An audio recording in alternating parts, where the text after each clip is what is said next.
Je m'étais juré que plus jamais de ma vie, en une discipline, quelqu'un me battrait. S'il y a une seule chance que je ne puisse plus remarcher, dites-moi une fois on coupe le pied. Si elle voulait cacher un pied, elle n'avait qu'à couper le sien. Ayez de l'empathie, pas de la pitié. J'aime souvent dire, Dieu m'a enlevé les pieds, mais il y a des gens qui marchent pour moi. Hello Yoka Media, je suis Félicia Laurine Oum, athlète paralympique, créatrice de contenu et à mes heures perdues, actrice de télé-réalité. Aujourd'hui, je me définis comme quelqu'un qui fait tout ce qu'elle a envie de faire. Souvent, on me qualifie de dispersée parce que tout ce que je fais, ça n'a apparemment aucun lien. Et j'ai compris avec le temps que si je ne les faisais pas tout ensemble, je ne me sentirais pas moi. Quand je parle de mon pseudo sur les réseaux sociaux de Iron Lady, les gens pensent souvent que ça a trait à ma prothèse qui est en métal. Mais non, The Iron Lady, c'est pour le mental. Le sport aujourd'hui représente pour moi un moyen de m'affirmer en tant que personne, de me montrer à moi-même que je n'ai pas de limite. En gymnastique, j'ai eu à faire le championnat national, j'ai ramené 2 médailles d'or. Les FENASCO, médaille d'or. J'ai eu une médaille d'argent au lancer de poids, une médaille de bronze en 100 mètres, le championnat du monde de bras de fer où j'ai ramené 2 médailles de bronze. Je m'étais juré que plus jamais de ma vie, en une discipline, quelqu'un me battrait. Pour ce qui est de mon handicap, je l'ai à cause d'un accident de la circulation. Il y a 10 ans, je me rendais à l'école. Malheureusement, on a percuté une autre moto, double fracture tibia péroné. Les médecins sur 10 jours ont tenté de faire tout ce qu'ils pouvaient pour sauver ma jambe. Mais quelque part, je sentais que ça n'allait pas aller. Alors un jour, j'ai appelé les médecins, je leur ai dit, s'il y a une seule chance que je ne puisse plus remarcher, dites-moi une fois on coupe le pied.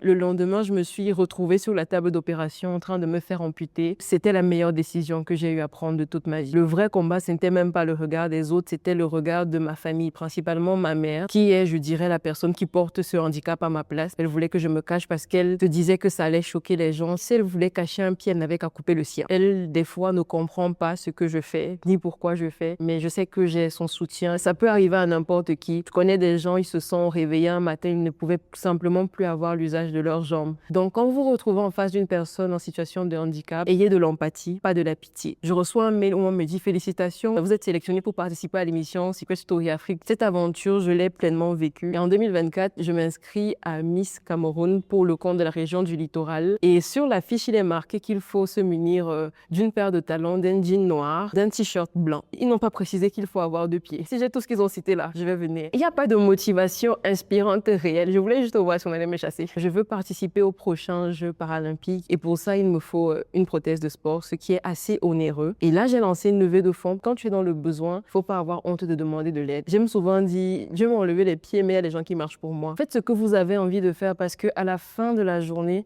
vous êtes seul avec Dieu et votre conscience. Si tu es en train de traverser l'enfer actuellement, continue seulement. Ce n'est pas là que tu vas t'arrêter.